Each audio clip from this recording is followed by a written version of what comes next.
This episode of Man of Prestige, I'm going to give you an example right now, right? We're trying to build this platform. We feel like we have a message out there for people in the world, right?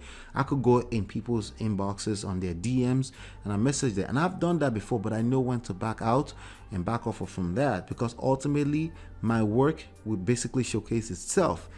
It's a function of time. It's just a matter of time, right?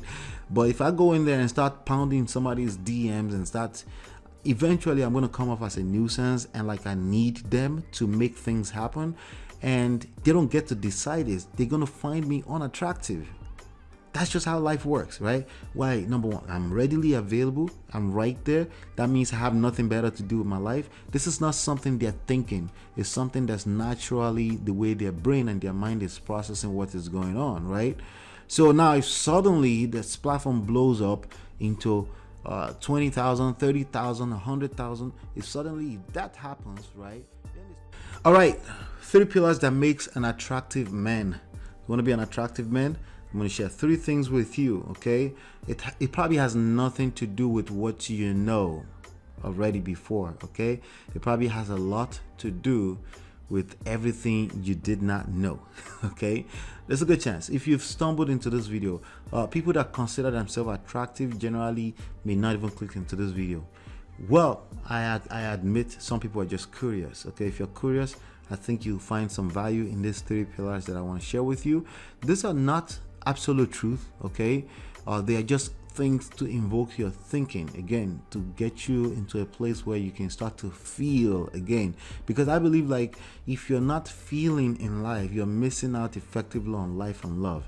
If everything you're doing is based off of your thinking and logical thinking, all of these different things, I can put my money behind it that you're missing out big time on life. If everything you're doing is I gotta make sure of this, I gotta protect this, red flags, if that's how you live life 100% of the time, you're missing out, okay? Because enjoying life means enjoying and not trying to force enjoyment, right? And you get to enjoy life when things happen. Now, can you operate life like that 100% where things are just happening?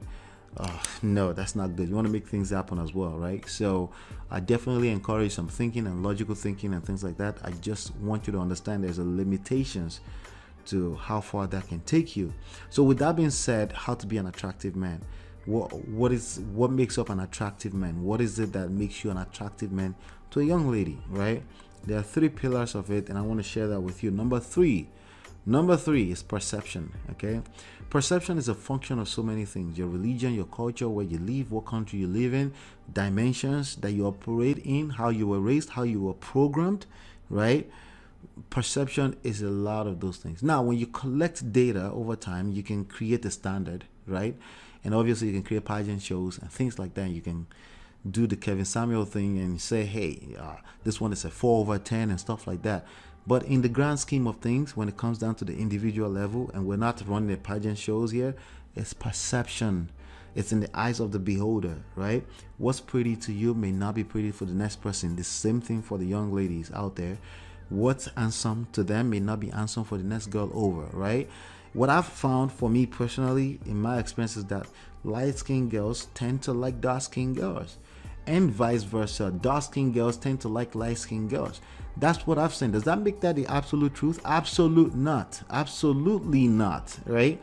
So if I run around town and start making that a standard, right, I'm a clown. I become a clown when I do that, and a lot of people are doing that. They use their anecdotal experiences to become absolute truth, right? Even if there's a number, even if there's a state, there's a data behind what you're saying, like there's this sample of 100,000 girls and boys that have been put together to determine these things, there is still limitations to it. Why? Because there are 7 billion people in the world, and you can never ever make that part of your reality in life, because what that does is that it closes your mind. The mind is a beautiful place. It's very wide. You got to keep it open if you want to enjoy life, right? So perception is a big part of what makes an attractive man. When you keep an open mind, if your perception in life is based on open-mindedness, right, you will become more of an attractive man, because generally that means you are a good listener. That means you're interested in listening to other people. Even if they may not find you attractive initially, they will build attraction towards you naturally because they feel safe and secure around you. Not just women, I'm talking about everybody, but especially the young ladies out there, right? Number 2, confidence. Everyone is attracted to confidence. Nobody wants anything that's needy in any type of nature, right? In any type of context. If it's needy, it's just clingy, or it's always asking questions and seeking validation, especially when it's seeking validation in body language. Like, not even with their mouth. Most people don't say I need validation. It's their body language and how they act that reflect that they need some type of validation. If you're operating in that way, that's less attractive to any human being. Nobody wants to mess with anything that comes off as needy. If you have your favorite guru, and like, for example, for me myself, I'm going to give you an example right now, right? We're trying to build this platform. We feel like we have a message out there for people in the world, right? I could go in people's inboxes on their DMs and I message them, and I've done that before, but I know when to back out and back off from that, because ultimately my work will basically showcase itself. It's a function of time. It's just a matter of time, right? But if I go in there and start pounding somebody's DMs and start, eventually I'm going to come off as a nuisance, and like I need them to make things happen, and they don't get to decide this. They're going to find me unattractive. That's just how life works, right? Why? Number one, I'm readily available. I'm right there. That means I have nothing better to do with my life. This is not something they're thinking. It's something that's naturally the way their brain and their mind is processing what is going on, right? So now if suddenly this platform blows up into 20,000, 30,000, 100,000, if that happens, right, then they start to pay attention, and then they start to see. That's how life works. What they see is confidence. It's the same thing with respect to a man to a lady, or a lady to a man. If you show off confidence doesn't mean you're loud. It doesn't mean assertiveness either. It doesn't mean that you have the right thing to say all the time. As a matter of fact, those things are less attractive. Confidence is something that exudes in the form of energy. They can feel it. It could be in the form of what you're saying, but they can feel it more importantly than them thinking because it talks this way, it means it's confident. That's not how confidence works. But number 2 is confidence. Number 1 is indifference. Okay, and it's kind of interwoven with what I said earlier, right? It's a scientific fact that a woman is more attractive to a man who is indifferent about his feelings. If she knows what you're thinking or feeling, if you talk so much and she can probably predict that you're red pill based off of the first 2 sentences you make, you're less attractive. It has nothing to do with the red pill. It's just that you're predictive. They kind of know where you're going when you open your mouth. They have an idea. So what's the opposite of this? Indifference, right? Indifference, you don't say a lot, right? It's okay to say what you have to say, but if everyone can predict what you're feeling and what you're thinking and all these kind of things, it reduces attraction. And indifference does make an attractive man. Because it makes them wonder, right? It's a scientific fact. When they have to wonder about what you're thinking, what you're feeling, right? If they have to wonder, it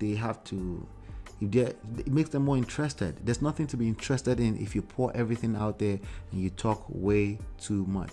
So it's very important, especially when we're talking about you and how you think. We're not talking about principles of life. We're not talking about your teaching. That's not what we're talking about. We're talking about when you're interacting with them, with a person, right? Can they predict everything you're thinking, you're feeling? That's less attractive. The only exception to this rule is if somebody has a platform and they teach and all this kind of stuff. Obviously, if you follow them long enough, you will know what they are about. But when you're relating with one-on-one, a person, somebody you're interested in romantically, you want to calm down. It's one of the reasons why I'm going to do a video on Kevin Samuel, the double-edged sword himself, the Godfather. At the right time, I will do that. But these are some things that you want to pay attention when it comes to the game. There is a game. There are written and unwritten rules, and it is in your best interest to learn what they are.